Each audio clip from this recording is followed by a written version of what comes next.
Social मिडियामा आफ्नो real life देखाउन को लजाउनुहुन्छ तर म लजाउँदिन।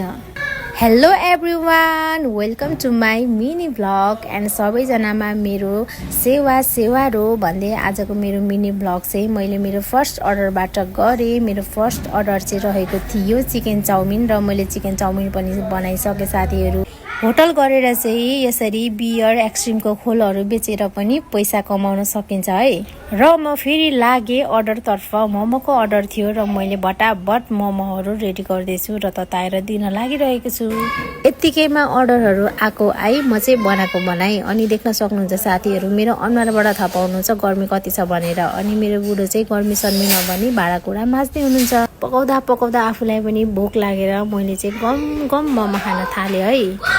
यतिकैमा मेरो छोरा पनि स्कुलबाट आएर यम्मी यम्मी म्याङ्गो भन्दै गम खाँदैछ। र म फेरि लागेँ भोलिको लागि प्याज केलाउन। म जहिले पनि बेलुका नै रेडी गर्छु।